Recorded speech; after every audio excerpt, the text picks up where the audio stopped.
기차역에 가보면 수많은 사람들이 있습니다. 그런데 그곳에 모여있는 사람들은 다들 여러 가지 다른 이유들로 기차를 기다리고 있습니다. 누구는 일하러 가기 위해서 기차를 기다리고, 누구는 여행에 가기 위해서 기차를 기다립니다. 누구는 자기가 사놓은 땅 보러 가고, 누구는 빚쟁이 잡으러 가는 사람도 있고, 누구는 태어난 손주를 만나러 가기 위해서 기차를 기다리는 사람도 있습니다. 우리의 인생이 바로 이와 같은 기차역과 같습니다. 왜냐하면 모두 기차를 타고 가려고 기다리지만 그 종착역이 다 다르기 때문에 그렇습니다. 그래서 톨스토이는 이렇게 말합니다. 인생이라는 것은 대합실에서 기차를 기다리는 것과 같다. 함께 있지만 어떤 사람은 지옥이라는 열차를 기다리고 어떤 사람은 천국이라는 열차를 기다린다 라고 말했습니다. 우리의 인생은 언젠가 끝납니다. 대합실에서 언제까지 기다릴 수 없습니다. 기차가 오면 기차를 타고 떠나야 됩니다. 기독교에서 삶을 뭐라고 표현하죠? 나그네 인생이라고 표현합니다. 왜냐하면 우리의 고향은 하늘에 있고 이 땅은 잠깐 일하러 잠깐 쉬러 나와 있는 것과 같기 때문에 나그네 인생이라고 말합니다. 그러므로 우리는 천국을 소망해야 됩니다. 하나님의 구원을 바라보며 살아가야 됩니다. 그런데 이 천국행 기차표는 어떻게 주어집니까? 천국행 기차표는 자신이 죄인임을 깨닫고 하나님 앞에 나아가 자신의 죄를 고백하고 회개하고 하나님으로부터 용서받는 사람, 그래서 그 은혜로 이제 하나님의 말씀대로 살아가지 않았던 옛사람의 모습을 벗어버리고 새 사람으로 하나님의 뜻대로 거듭난 삶을 살아가는 사람이 천국행 기차표를 갖게 되는 것입니다. 이 은혜가 우리 모두에게 있기를 소망합니다. 저와 여러분이 하나님의 구원의 은혜를 입어 하늘의 소망을 이루어 가실 수 있기를 주님의 이름으로 소망합니다. 예수님께서 십자가상에서 하신 오늘 말씀은 두 번째 말씀으로 구원의 말씀입니다. 예수님께서는 죄 용서의 기도를 드리신 후에 함께 십자가에 못 박혔던 행악자 중 예수님을 비방하는 자가 아닌 자신을 기억해달라고 간청했던 행악자를 구원해 줍니다. 십자가에서 죽어가는 행악자의 구원은 성경 어디에서도 찾아볼 수 없는 승리의 은혜입니다. 인간의 절망적인 한계와 죄의 권세를 깨트리고 하나님의 자비가 완전히 승리하는 것을 보여준 사건입니다. 하나님은 은혜의 하나님이시며 구원은 전적으로 하나님의 은혜에 달려있다라는 것을 보여줍니다. 왜냐하면 구원받은 행악자는 회심 전에 올바른 신앙생활을 하지도 않았고 회심 후에 적극적으로 그리스도인으로서 헌신적인 섬김의 삶을 살지도 않았습니다. 회심하기 전에는 하나님의 율법뿐만 아니라 사람의 도덕법까지 어기며 악을 행한 자였습니다. 또 그리스도를 인정하고 자신을 기억해달라고 회심한 후에도 그리스도를 섬길 기회도 갖기 전에 죽었기 때문에 그렇습니다. 이를 통해서 받을 자격이 전혀 없는 자에게 구원은 하나님의 은혜의 선물로 주어진다라는 것을 우리는 알게 됩니다. 하나님의 구원의 은혜는 오직 하나님의 은혜에 전적으로 달려있다라는 것을 우리는 기억해야 됩니다. 받을 자격이 없는 자에게 구원을 베푸시는 은혜는 예수님께서 제자 마태를 부르시는 과정에서도 잘 나타나 있습니다. 예수님으로부터 나를 따르라는 부름을 받은 마태는 세관에서 일하는 세리였습니다. 세리는 죄인의 대명사로 바리새인들에 의해서 간주되었습니다. 당시 세리들은 사회적으로 매우 멸시받는 자들이었습니다. 이스라엘 당시의 상황에서 세리는 탐욕적이고 이기적인 인물로 인식될 뿐만 아니라 이스라엘을 강제로 지배하고 있는 로마와 이스라엘 사이에서 돈을 갈취하는 로마의 앞잡이였기 때문에 유대인들 사이에서 멸시를 받을 수밖에 없었습니다. 또한 그들은 종교적으로도 배척받았습니다.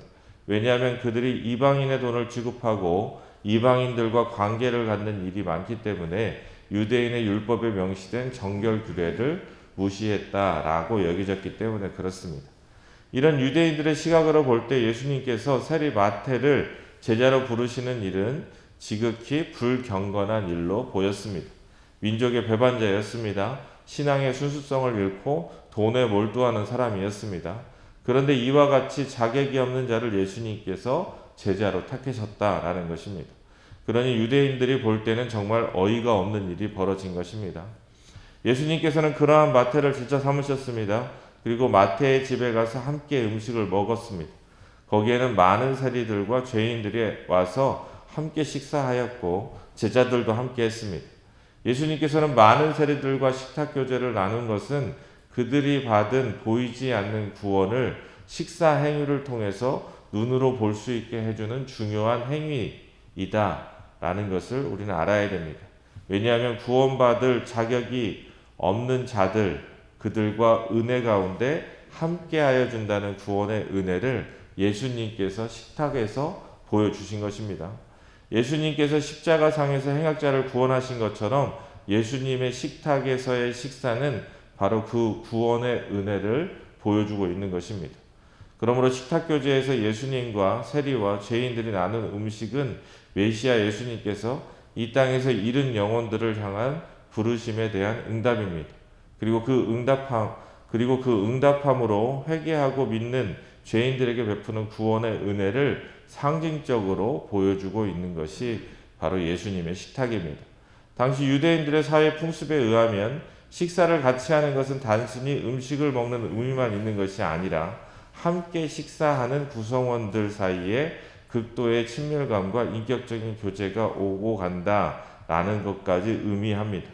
따라서 예수님께서 마태의 동료들로 보이는 세리들과 또한 사회적으로 죄인들로 인정된 자들과 함께 식사를 하신 사실은 매우 충격적인 것입니다. 유대인들은 그렇게 생각했을 것입니다. 아니 어떻게 저 사람들과 함께 식사를 하지?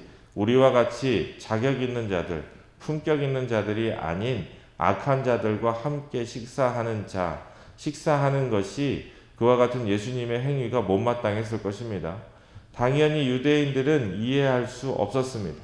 자신의 율법적인 혈통, 그 우월함, 하나님의 백성이 될 수 있는 자격이 주어지는 것인데 그와 같은 자격이 전혀 없는 자들과 함께하며 그들에게 천국 복음을 말씀하는 예수님의 모습은 그 자체로 비판의 대상이었던 것입니다.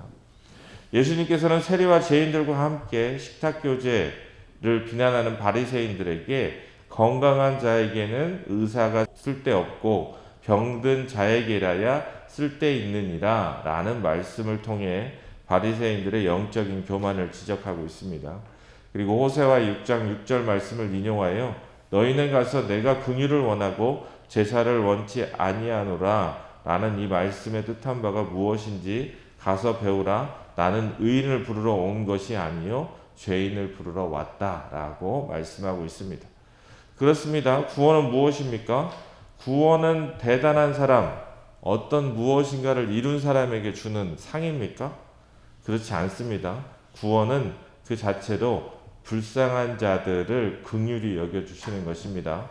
불쌍한 자들을 구원해 주시는 것입니다. 소망이 없는 자들을 일으켜 주는 것입니다.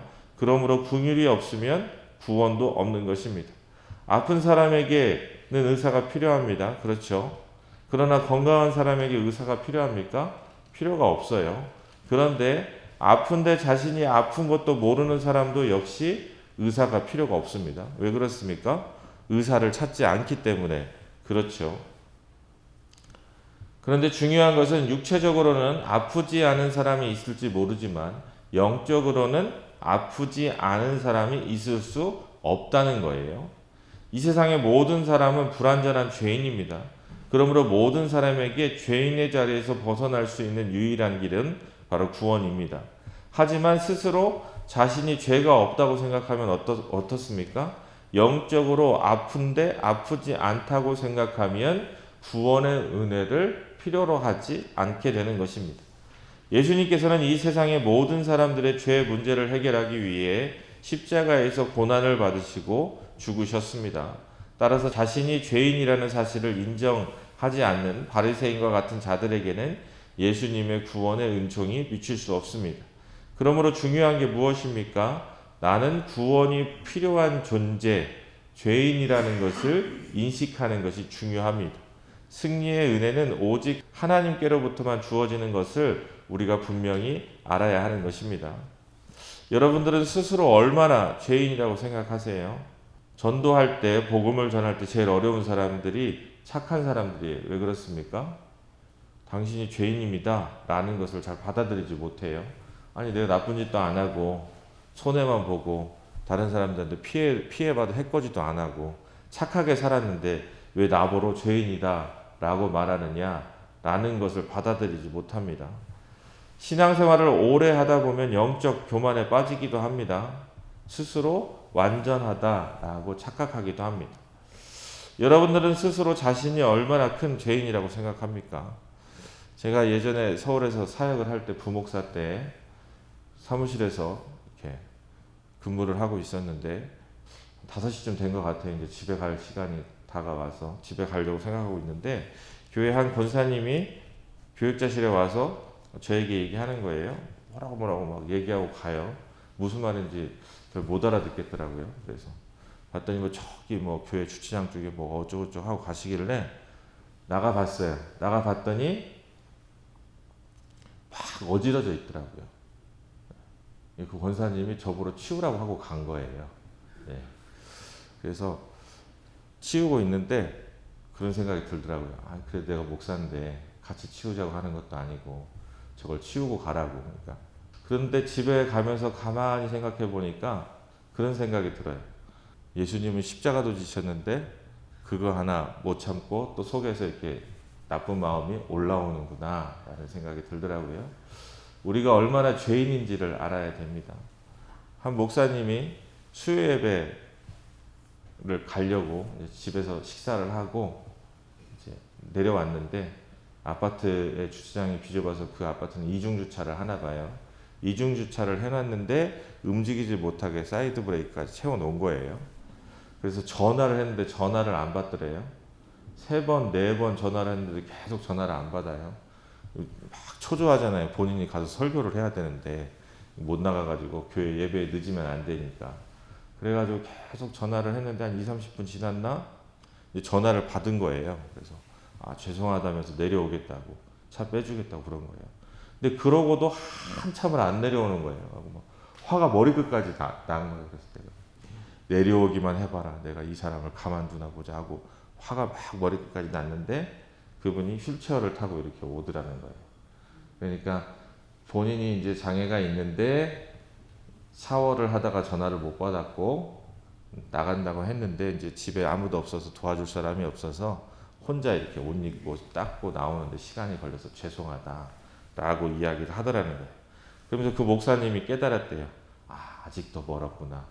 아직도 하나님의 복음에 하나님의 은혜의 삶을 살아가기에 아직도 가야 할 길이 많이 남아있구나 라고 생각했다는 것입니다. 우리들은 또 어떻습니까?